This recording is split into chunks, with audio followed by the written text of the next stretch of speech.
Baghdad की पुरानी गलियों में, जहां बाजारों की रौनकें अपने अरवज पर होती और सोने चांदी की तिजारत आम थी, एक फकीर दिन भर लोगों से खैरात मांगता। उसका लबास पराना चेहरा धूप से झलसा हुआ और हाथों में एक प्याला था जिसमें कभी चंद सके आ जाते तो कभी खाली रहता।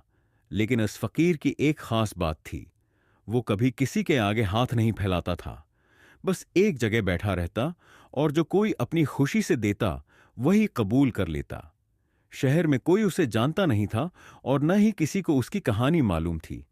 कुछ लोग कहते थे कि वो किसी जमाने में एक मालदार शख्स था, मगर किस्मत ने उसका सब कुछ छीन लिया। कुछ लोगों का मानना था कि वो एक बहुत बड़ा आलम था जिसने दुनिया छोड़ दी, लेकिन हकीकत कोई नहीं जानता था। एक दिन शहर के सबसे अमीर ताजिर हसन बिन यूसुफ का काफला बाजार से गुजरा। उसके गुलाम नौकर और मुहाफिजों का एक जमन गफीर था। अचानक उसकी नजर इस फकीर पर पड़ी। वो एक लम्हे के लिए रकागौर से इस फकीर को देखा और फिर हैरत से बोला, यह कैसे मुमकिन है? उसकी आवाज में एक अजीब सी घबराहट थी। ताजिर हुसैन बिन यूसुफ के चेहरे पर पसीना आ गया। वो कुछ सोचकर अपने मुहाफिजों की तरफ मड़ा और कहा, उस आदमी को फौरा मेरे महल ले चलो। मुहाफिज हैरान रह गए कि उनके मालिक को एक फकीर में क्या खास नजर आ गया, मगर हुक्म की तामील जरूरी थी। फकीर ने कोई मुजाहमत ना की, बस एक हल्की सी मुस्कुराहट के साथ उठा और उनके साथ चल दिया। बाजार में मौजूद लोग यह मंजर हैरत से देख रहे थे। फकीर को ताजिर हसन बिन यूसुफ के महल ले जाया गया, जहां बगदाद के अमीर तरीन लोग ही जा सकते थे। महल के अंदर हर तरफ कीमती कालीन, सुनहरी फानुस और नायाब बर्तन रखे थे। मुहाफिजों ने फकीर को एक बड़े हाल में बैठाया जहां कुछ ही देर है मैं खुद ताजिर हुसन बिन यूसुफ दाखिल हुआ। उसके चेहरे पर हैरत और परेशानी दोनों के आसार थे। उसने फकीर के करीब आकर गौर से उसे देखा और बोला, क्या तुम मुझे पहचानते हो?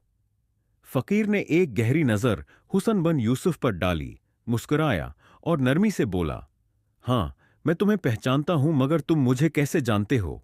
यह सुनकर ताजिर ने एक लंबी सांस ली और बोला, यह दुनिया बहुत अजीब है। मैंने कभी सोचा भी न था कि तुम्हें उस हाल में देखूंगा। उसकी आवाज में अफसोस था। फिर वो खादमों की तरफ मड़ा और हुक्म दिया, उस शख्स को बेहतरीन खाना पेश करो और आराम के लिए एक कमरा दो। जब तक मैं न कहूं उसे कहीं जाने न दिया जाए। ये सुनकर महल के मुलाजिम और मुहाफिज हैरान हो गए।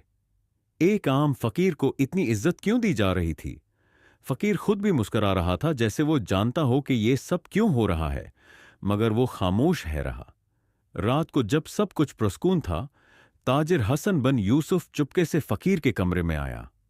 उसके हाथ में एक पुराना खत था। वो फकीर के सामने बैठा और बोला, मुझे सच बताओ, तुम वही हो ना? फकीर ने एक लम्हे के लिए खत को देखा और फिर मुस्कुराते हुए कहा, हां, मैं वही हूं जिसे तुम बरसों पहले भूल चुके थे।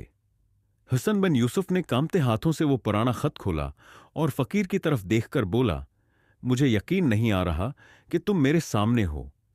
तुम्हें सालों पहले मर जाना चाहिए था। फकीर हाथों से वो पुराना खत खोला और फकीर की तरफ देखकर बोला, मुझे यकीन नहीं आ रहा कि तुम मेरे सामने हो। तुम्हें सालों पहले मर जाना चाहिए था। मुस्कुराया और बोला, मौत का फैसला अल्लाह के हाथ में है हुसन। तुमने चाहा कि मैं दुनिया से खत्म हो जाऊं, मगर तकदीर को कुछ और ही मंजूर था। यह सुनते ही हसन बिन यूसुफ का चेहरा फकीर हो गया। वो जैसे किसी गहरी याद में डूब गया। वो वक्त याद आया जब वो एक आम सा नौजवान था जो बाजार में अपने वालिद की दुकान पर काम करता था।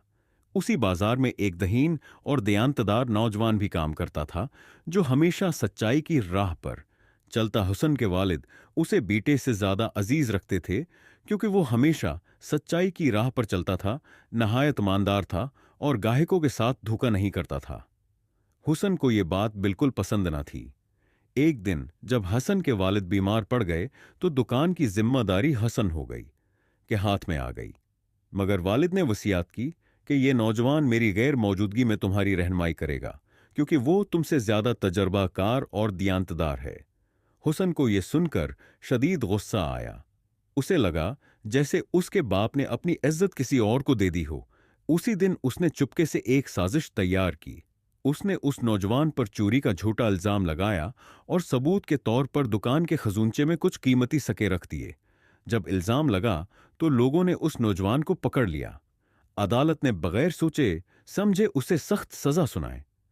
तुमने मेरे साथ धोखा किया हसन, तुम्हें पता था कि मैं बेकसूर था, मगर तुमने अपनी इज्जत बचाने के लिए मुझे कुर्बान कर दिया। फकीर की आवाज में एक तलखी थी। हसन बन यूसुफ ने नजरें झुका ले। मैं मानता हूं कि मैंने तुम्हारे साथ जियादती की, मगर तुम यहां कैसे हो? अदालत ने तुम्हें जलावतन कर दिया था।